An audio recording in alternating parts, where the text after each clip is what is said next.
খুলনায় ব্যাপক আয়োজনের মধ্য দিয়ে এনটিভির জনপ্রিয় রিয়েলিটি শো মার্সেল হাসর সিজন 7 এর অডিশন অনুষ্ঠিত হয়েছে।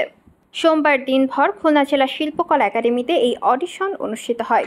দিনভর এই প্রতিযোগিতায় বিভাগীয় শহর খুলনা ছাড়াও আশেপাশের জেলা উপজেলা থেকে অডিশনে অংশ নিতে ছুটে আসেন প্রতিযোগীরা।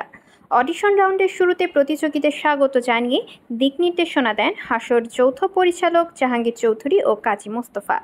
অডিশনে বিচারক প্যানেলে দায়িত্বে ছিলেন stand up comedian Ishtiaq Nasir, Shaon Majumdar ও অভিনেত্রী সুষমা সরকার।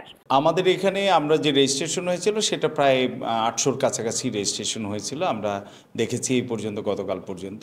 খুলনার প্রতি আমাদের একটা সবসময় একটা ভরসা থাকে যে খুলনায় প্রচুর প্রতিযোগী আসেন, এবং আমরা মনে করি যে আরেকটা বিষয় হচ্ছে যে সংখ্যা অনেকের চেয়ে যোগ্য প্রতিযোগী আসাটা হচ্ছে জরুরি, এবং সেইটা খুলনাতে যোগ্য প্রতিযোগী প্রচুর আসেন। বিশেষ করে তারা স্ট্যান্ড আপ কমেডি এবং শিল্পের অন্যান্য মাধ্যমে তাদের যে পদচারণা, এইটা আসলে মুগ্ধ করার মতো। এবং আমরা সিজন 5-এ দেখেছি এই খুলনারই যেই ছেলে রাকিব এসছিলেন যশোর থেকে, এবং সে কখনোই স্ট্যান্ড আপ কমেডি করেনি, কিন্তু বন্ধুদের ভিতরে একটা দারুণ সে মাতিয়ে রাখতো।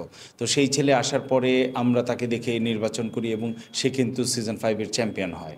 সুতরাং আমার মনে হয় যে খুলনার প্রতি এবারও আমরা আশাবাদী যে খুলনায় আমরা এমন ভালো কিছু পারফর্মার পাবো যারা মূল প্রতিযোগিতায় টপ 6-এ যাওয়ার দাবিদার রাখে। হাসছি এখানে খুব বেশি কারণ না, ছোট একটা কারণে, কারণ হাসতে তো সবাই পারে, হাসাতে কয়জনে পারে?